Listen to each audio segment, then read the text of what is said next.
All right, hey friends, what's up? It's me, Vindy. This is the first, I guess, real episode of the Crafts and I Watch One Piece movies since the Stampede was kind of a test, and that was the most recent movie. So now we're going through all the One Piece movies in order, starting from movie one. Yep, just One Piece the movie. Yeah, no subtitle since it was the first one. Mm-hmm. Yeah. So yeah, I guess to go into general thoughts. Oh, well, really quickly, I was going to say, okay. so this is a series I'm planning on doing with a bunch of people, not just Craftsdorf, where I'm going to watch shounen filler movies with them. Like, for example, What and I are planning to do the Bleach movies once I finish reading it. So this is something that I'm going to start doing more frequently, and so not just One Piece with Crafts. So yeah, that's what's going on there. But yeah, I guess to get though into we'll be doing movies. this one the longest since we have 13 movies to go, where Yeah, I think there's only like 4 true. Bleach movies. So, but yeah, I guess I did look one thing up because I was curious because like. You know, the opening is literally just the opening, except in the 720p dimensions, not the 480. Right. Like as it was originally airing. This movie came out closer to the start of the One Piece anime than I checked Naruto, which the first movie came out like 2 years after it started. The first Dragon Ball movie came out like 8 months after it started, and this One Piece movie came out 6 months after the anime started. So I don't know if One Piece was like super successful because it doesn't even have Sanji, who's in the first opening. So it's like the manga was already at Baradier, but the anime wasn't even that far yet. So they still had Usopp. Right. Yeah, it's crazy. Yeah, because it takes place in between. And I mean, there's a lot we'll talk about how early on it is that like there's some, like, for example, when I think I really realized how early into One Piece it is, and this is such a small thing, but I think it's something that like when you see so much One Piece stuff that's even later in, because you know generally when people draw One Piece anything, it's always at least at the Grand Line, right? Like Sanji's always there. So there was a moment where Nami pulled something out of like her bra. And I was like, that is not Nami. Like, those tits are too small. Because it was so early into One Piece, Oda didn't start drawing every fucking woman with, like, size triple H fucking bust size. Yeah, and in general, like, the designs have changed. Not even just for, like, post-time skip, even before the time skip, that, like, how he drew the characters changed a lot. Like, Zoro has much more pronounced, like, bone facial structure compared to his early design, where his face is much more soft in a sense. Like Usopp's nose is shorter and his eyes are closer together and his hair is shorter. His lips look different. Yeah, they look so different throughout it. Right. And even I would say that I think their designs in this movie are a little bit different from their like TV anime designs. Like there's a very slightly different art direction. Like it's not as different as say like the Ganzak special, which was the first piece of One Piece animation that wasn't even done by Toei, which is really interesting to look on now because like after so many years of Toei, it has different voice actors, like they use different sound effects for Luffy's rubber. Like watching it was like, whoa, this is weird because it's different. It's animated One Piece, but it's different. But you know, this is obviously more. It's actually done by Toei. What did you think about it overall? I guess like fine. Or... Yeah, I thought it was good. I really liked the ending of it, actually. Like, not to get into spoilers yet, but I thought it did a better job, I think, than I was expecting. I was pleasantly surprised. I gave this movie a 4 when I watched it, like, in 2006 or so, when I first watched it, but I gave it, like, a 6 this time, so I guess to spoil my opinion on it, I was, like, I'll go more into final thoughts after we've talked about spoilers and stuff, but I was like, if you're gonna watch One Piece movies, like, you know, there's better ones that you could watch first. But if you're gonna like watch all of them, there's worse ones too, for sure. Like this one was perfectly fine. I was pleasantly surprised at what it did and how well it like grasped the characters and stuff, which you don't always get from some of these movies and specials. Yeah, I thought not even the characters. I thought even just like thematically and what everything like what the because the movie has a very clear like theme to it, right? Yeah. And I thought that like it fits into one, especially considering how early it came out. Like, it came out March 4th, 2000, so even if you look at when the manga started, they would have, just barely been in the Grand Line? It started in 1997, yes. So when they were, like, writing it and working on it, the manga would have just barely been at the Grand Line.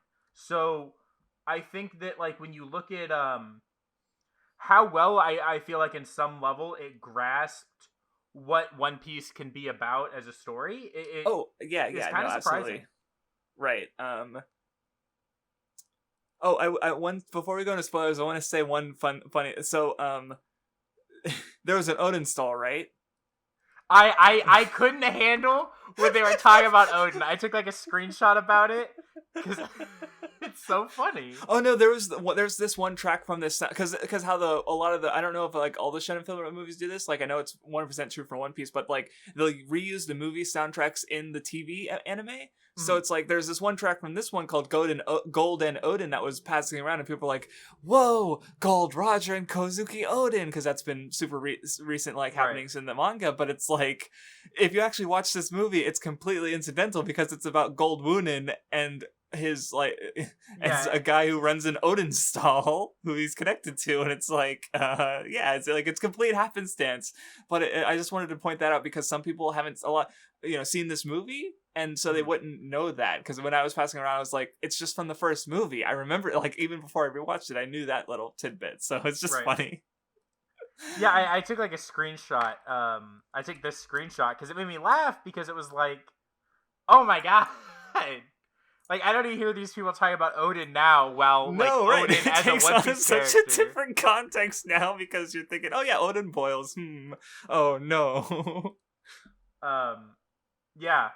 I also think, like, just how early this movie is so fun. Like, a lot of the jokes it uses are, like, very early One Piece jokes. Like, Zoro getting lost hadn't even really become a thing yet.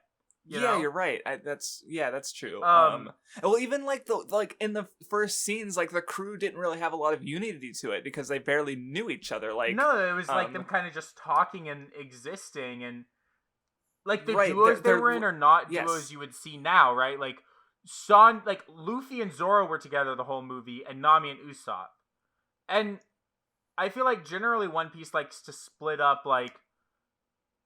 If the crew's gonna be like that split up, they like to put generally like a strong character and a weak character together sometimes. Yeah, I mean sometimes those like Thriller Bark was really fun because like you had the weakling trio go through first, and then all the strong guys came through. So it's like this actual horror thing becomes just like an action comedy thing because of who's involved. So like so that happens, but then you got like on Dressrosa, like Usopp and Nami are split up. So. Right, but it's but yeah, it was a fun time. I don't think I have much more to say without spoilers.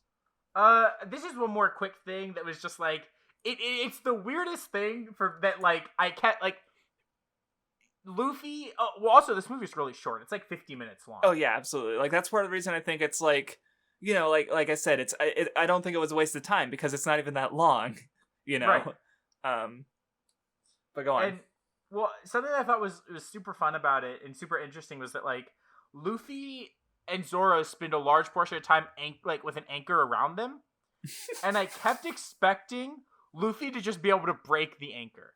Because we're used to it, like, with the point in the story, and even, I think very quickly, Luffy gets to the level of strength where he just pops that off and he just keeps going along with this thing. Or even like on Fishman Island where he's capable of like fighting really well even with like tied up, Right. Where this Luffy is much clumsier. Like at one point the anchor gets caught and he's like they're like they get launched or something because Luffy's rubber. Because he's not like he's not as capable. Like he's and also this Luffy hasn't been challenged yet. Like later on, of course, there's like Crocodile and stuff, but that hasn't happened yet by a long shot. So he's still just this very like loose, lax, like whatever. Even he hasn't been woken up to the reality of the world yet. Right. But anyway, even the main villain of this movie doesn't give him much trouble, even though he's like a devil fruit user. Luffy just kind of shits on him once he really starts fighting him. Right. Yeah, and he's exactly. Okay, we should probably get into spoilers because I don't think there's much more general thought. I mean, this one, I think this is going to be just a shorter podcast in general because it is a 50-minute movie. There's not much to talk about. Right.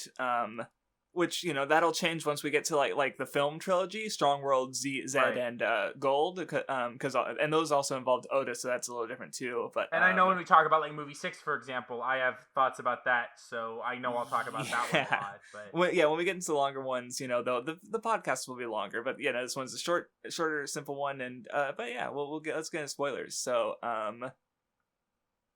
Where do we start though? We can start with, well, one thing that I was gonna mention that I just thought was like a really funny joke was I liked when Luffy kept hitting Zoro with part of the anchor, because he'd be running Zoro and just stop and it would hit Zoro.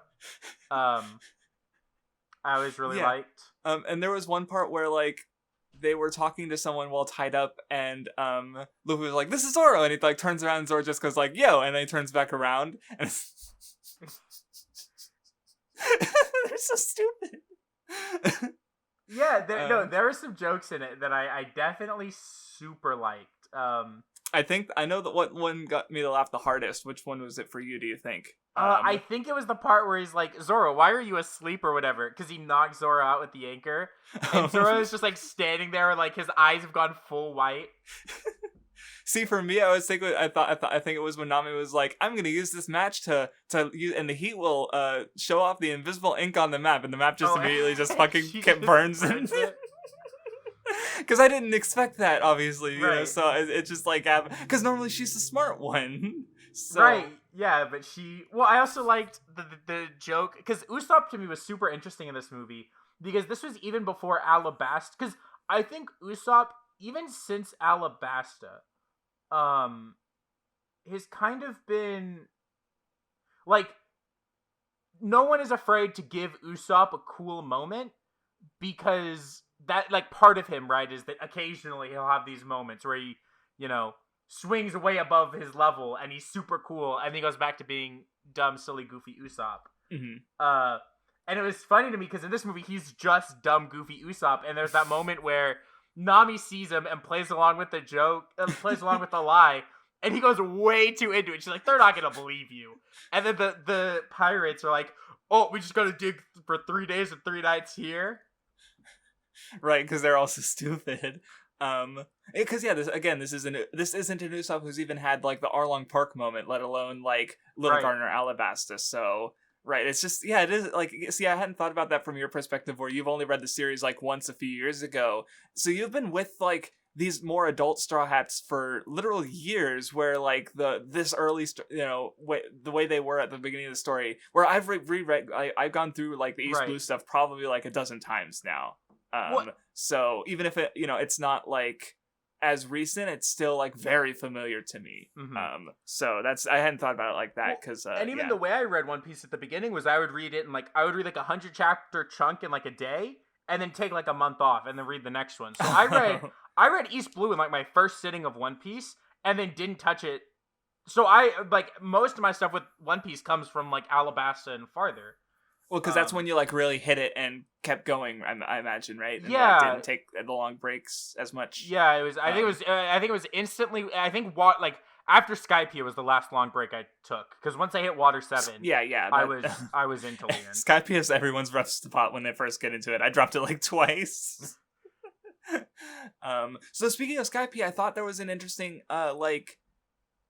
it was so weird, because like Tobio's whole thing was like he believed Gold Wunan was alive, and El Drago was like, "No, he's dead," and Luffy's like, "Well, if someone believes, then it was a very Jaya kind of mindset, where it's like, have some level of faith and try to find out instead of just dismissing it." Like, and I was like, this is like obvious. Like, yeah, we just said, the manga was just getting to the Grand Line, so it's quite a ways before Alabasta and Jaya, and yet it's still like touching on this thing that gets full exploration in Jaya. So I was like, that's interesting, because this is, I can't think of a equatable moment from the early parts of the series like that, but it's still like they have, like I said, the writers had enough of a grasp on Luffy's character that they were able to do something that's so fitting to him even before it was written in the manga, which I thought was surprising.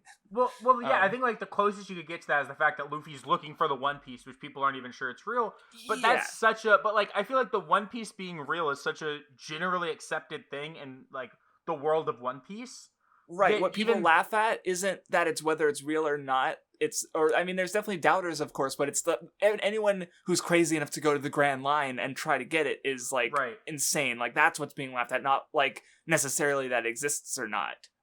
First and foremost, where in this case it was like a more of a faith-based thing, similar to the Sky Island, which just defies logic, But yeah.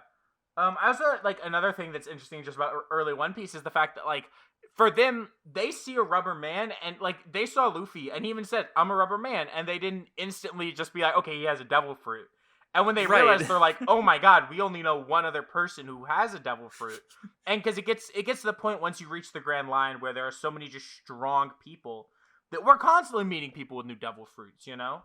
Right, like there's tons of unnamed characters, and you just kind of like expect like, yeah, that they're just a thing that happens a lot now. You know, it's just because the series is changed, and these once exceptional things have become minor, so right, but like that's what makes El Drago scary is that he has a devil fruit and that at this early part of One Piece is enough of a big deal that makes him a threat in and of itself in some sense. Like people because he's got this unusual ability that like Luffy doesn't know how to deal with in some ways at first, and then he manages because he's a creative little bugger.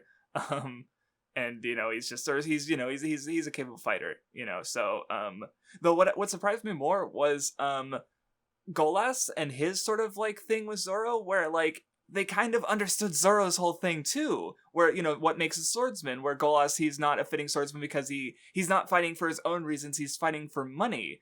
And like Zoro even says it, like, you've lost your pride as a swordsman. I'm like, do they just really understand Zoro's character like really well for the first 100 chapters and like what his like conflicts and fights are in service of? Like because that's something that hasn't like the series has never explored that angle. Right.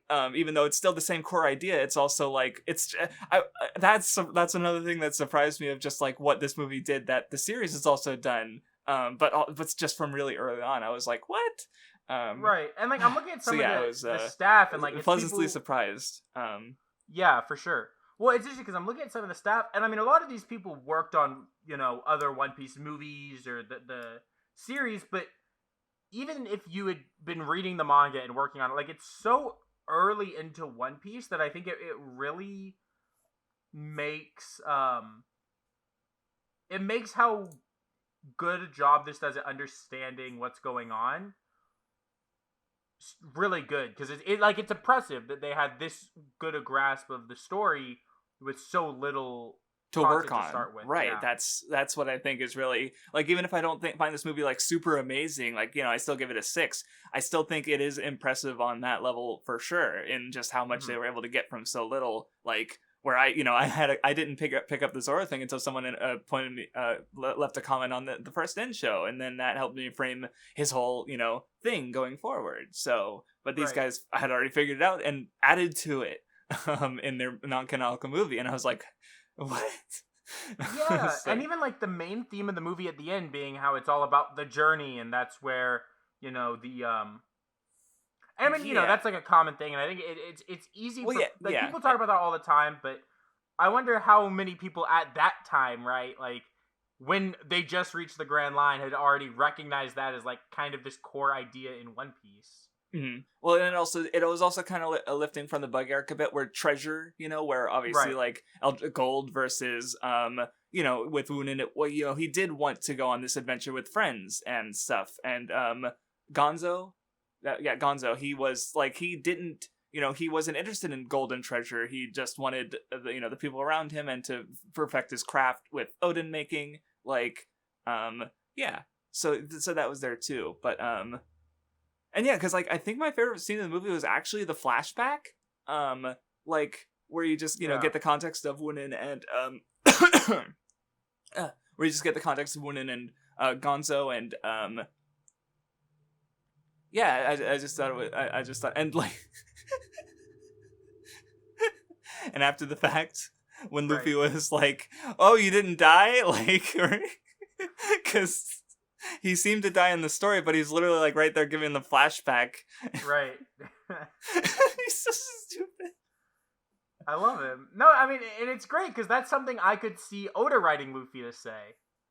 Right, right. It's like such a good. Like, because it understands the character so well, and I think it's interesting. It makes me more excited to reread it now because, like, just these early parts of One Piece. Like, another example is like Luffy being like, "Well, if I like him, I'll ask him to join my crew." Luffy hasn't asked. The only person Luffy's asked to join his crew since Brook was Jinbei.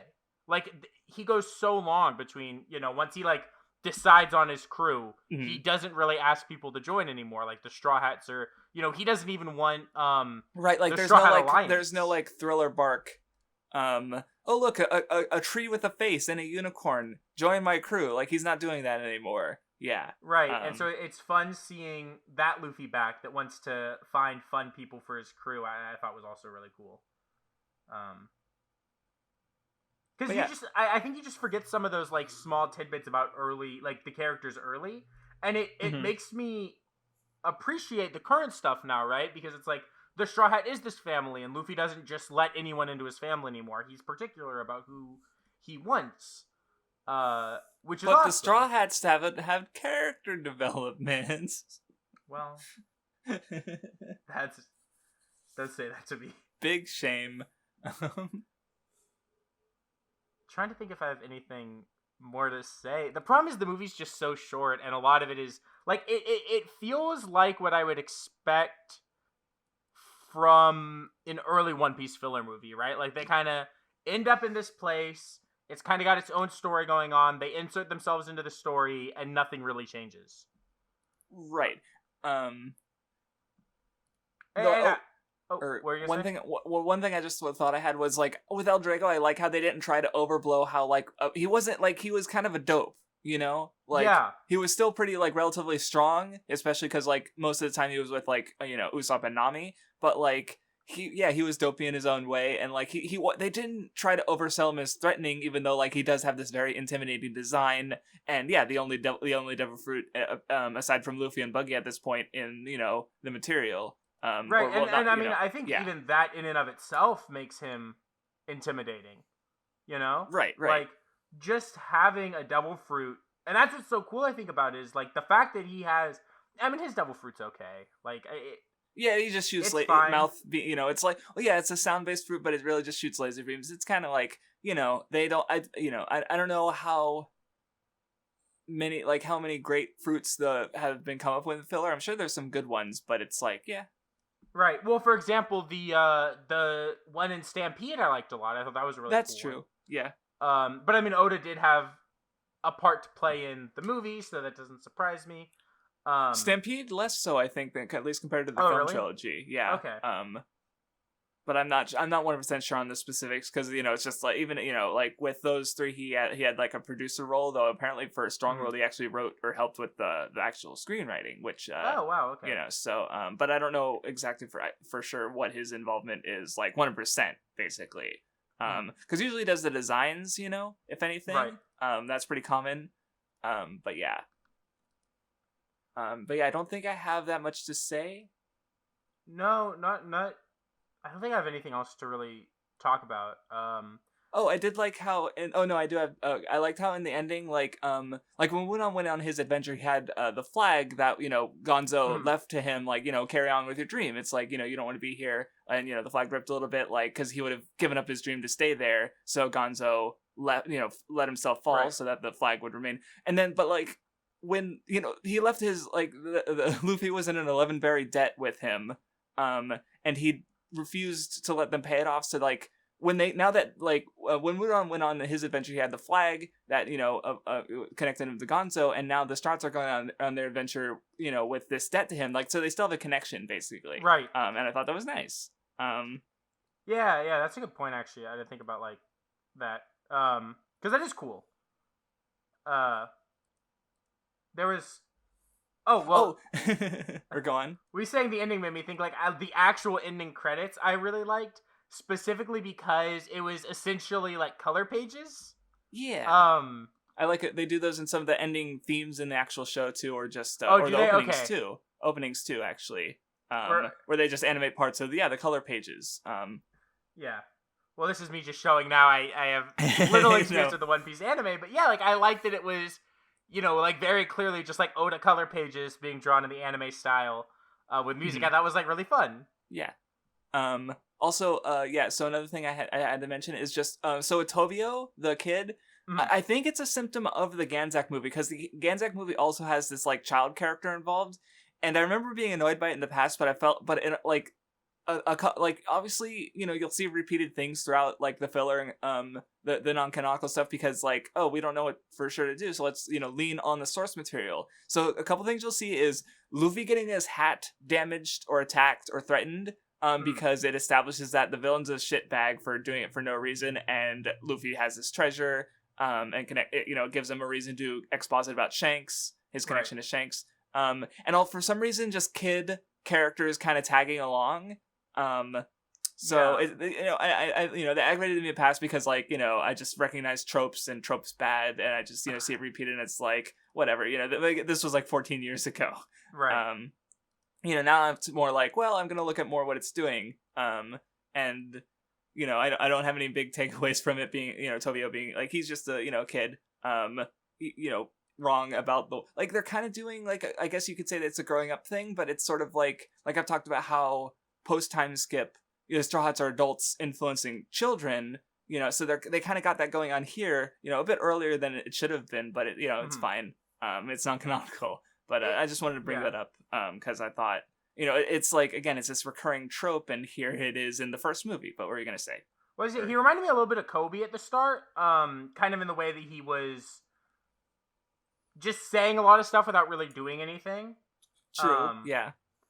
But I do like his moment at the end where, he's asked, well, are you going to decide to be a pirate or are you going to do Odin? And he's like, I'll just live my life and figure it out when I get there. I kind of like that moment a lot, actually. Right, because he believed his was Gonzo his grandfather? Yeah.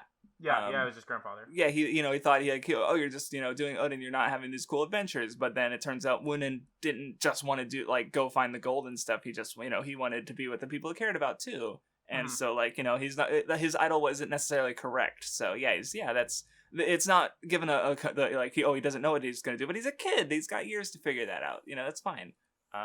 Oh, also the scene where the Odin got spilled and Luffy ate it off the ground.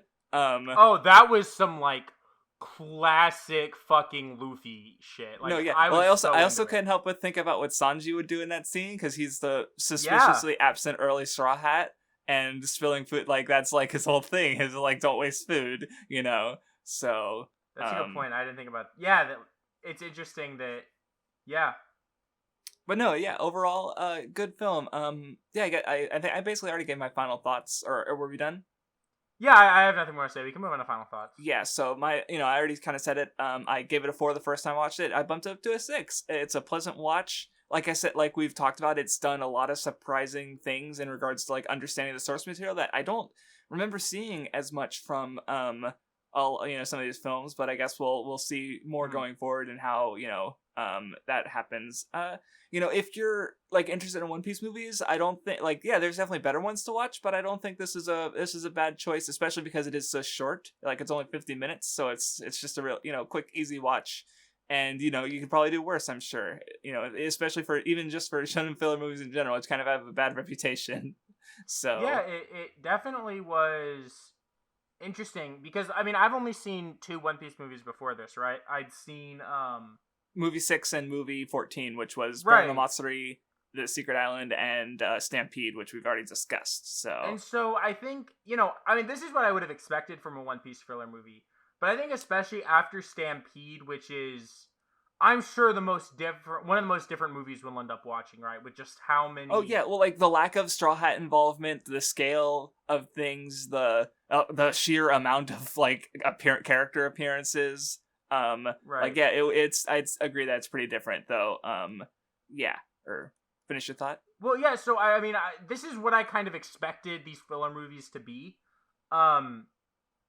And so I think it's I'm glad that like now I kind of have I think better like this was still more entertaining I think than I expected to be, but now I kind of have more tempered expectations for the rest of the movie. Yeah, which is right. Stampede is no longer the only one you've watched, so it's not like, well, is it Stampede or not? Now you have this other more neutral one to look as a comparison point. So and then I think you said you'd give it a 6. I'd probably give it a 6 too.